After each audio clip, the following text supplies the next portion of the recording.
बोल पाला एक मिनट बोल पाओ माइक ऊपर तेरह तारीख 13 जनवरी के दिन थी। करो मैं लोहड़ी के लिए जा रहा था। रास्ते में मेरे को सीने में दर्द होने लगा। मैं सोच पड़ गया क्या हो गया। मैं बाइक चलाते मेरे को घबराहट होने लगी। मैं क्या करूं। लोहड़ी वाले का जो मूंगफली बेचा था उसके पास में पहुंचा। मैंने कहा भैया मेरे को नींद आ रही, चक्कर आ रही है, मेरे को लेटना है। तो कह रहा यहाँ पर कुछ है नहीं लेटने के लिए, तो एक काम करो कि मेरे जो ये फ्री व्हीलर है इसमें एक पन्नी पड़ी हुई है जो बारिश से बचाने के लिए रखते हो, उस पर लेट जाओ। मैं लेट गया। वो अपनी मूंगफली बेचने लगा हुआ था, मेरे से बात नहीं कर रहा था। मैं यही सोच रहा था कि आज मैं 2 साल से योगा कर रहा हूँ। अगर इस योगा वाले बंदे को कुछ हो गया तो सबसे बदनाम कौन होगा? हमारे प्रभु का नाम बदनाम होगा। मैं 2 घंटे तक वहां लेटा रहा। उसके बाद प्रभु की शक्ति आई, उठ बेटा चल घर तुम।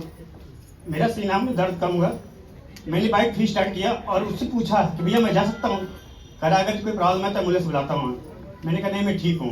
उसके बाद मैं स्टार्ट किया बाइक, फिर घर पाया। मैडम से मैंने अपनी बेटी हमारी निकल के, पापा क्या हो गया?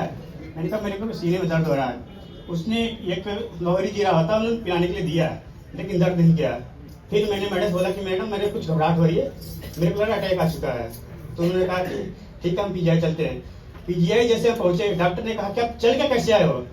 मैंने कहा सर मैं बाइक से चला कर रही, जिसको अटैक आएगा वो कैसे आएगा? मैंने कहा ये तो मेरे को नहीं पता कैसे आया। लेकिन वहां पर मैं सोच पड़ गया क्या मेरे बच्चों को क्या होगा, अब मैं कैसे जीऊँ, मेरे घर कैसे चलेगा? मैं सोच पड़ गया। 13 तारीख को डॉक्टर आए।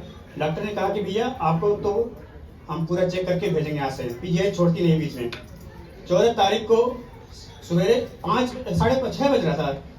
मैंने योगी जी पहले नेगी जी को फोन लगाया। मैं कहा सर मैं डीके बोल रहा हूँ, मैं आश्रम में। तो वो उन्होंने पूछा कब आ रहे हो? मैं कहा सर मैं आ नहीं रहा, मैं जा रहा हूँ। कह रहे कहाँ जा रहे हो? मैं कहा मैं थिएटर में जा रहा हूँ। नहीं आपको इंतजार कर रहा हूँ, आप थिएटर में जा रहे हैं, क्या हो गया? मैं कहा मेरे को डॉक्टर ने स्टैंड डालने के लिए बोल दिया। कह रहे कैसे, क्या हो गया था आपको? मैंने कहा सर ऐसी सी बात है।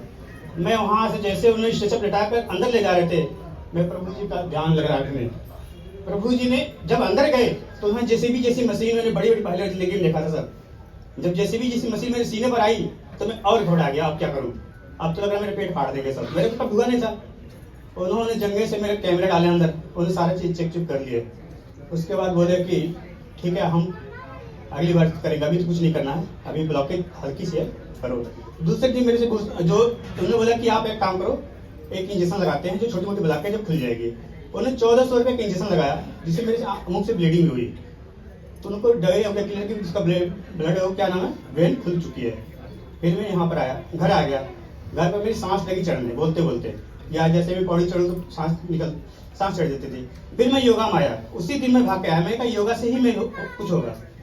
मैं योगा में आया, यहाँ पर हमारे भंडारी जी बैठे थे और क्या नाम हमारे नेगी जी बैठे थे। मैंने कहा सर ऐसी सी बात है। उन्होंने बोला कि आप जल नीति कीजिए और दूध नीति उन्होंने बताया करेंगे। मैं करने लगा, फिर भी मेरे को बर्दाश्त नहीं। एक आवाज आई मेरे पीछे से कि बेटा तू चल पीजीआई फिर दोबारा। मैंने सही बताऊं मेरे अंदर एक आवाज जैसे सुना, मेरी कोई वहां पर दिखाई नहीं दिया, लेकिन आवाज आई पीछे से कि तू पीजीआई जा। जैसे मैं पीजीआई गया, फिर डॉक्टर ने कहा कब क्या हो गया? मैंने कहा मेरी ऑक्सीजन नहीं आ रही है, मेरे को सांस बहुत जोर खुल रही है। फिर डॉक्टर अंदर ले गए। डॉक्टर ने बोला कि भैया आपको स्टैंड डालना पड़ेगा। मैंने कहा यार कैसे इतनी उम्र में स्टैंड डालेंगे, मेरे बच्चों क्या होगा? मैं सोच पड़ गया। फिर मैडम से बोला कि मैडम आप इनके लिए 3 लाख का व्यवस्था करो। मेरे हाथ पर सुनी। मैंने 3 लाख इमीडिएटली कहाँ लाऊं? 3 लाख कहाँ लाऊं? फिर डॉक्टर ने कहा कि ठीक है आपको मैं बताऊंगा कैसे करना है। उन्हें कुछ नहीं बताया, कहा 3 लाख लाओ नहीं कल को मर जाओगे अब तो और घबराहट होने लगी। फिर डॉक्टर ने कहा कि ठीक है कपड़ा पहनो, चलो अंदर दोबारा चेक करते हैं।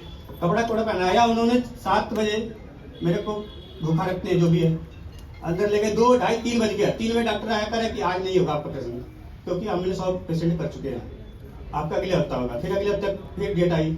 फिर डॉक्टर ने कहा कि ऐसा है कि अभी भी नहीं टाइम है, फिर हम अगले बार देंगे। फिर एक बार फिर डॉक्टर आए दूसरे हफ्ते के बाद। यानी ऐसे उन्होंने 1 महीने तक रखा मेरे को। उसके बाद उन्होंने कहा कि अब ऑपरेशन करने की कोई जरूरत नहीं, आपको बुला के हो चुकी है। जय हो प्रभु।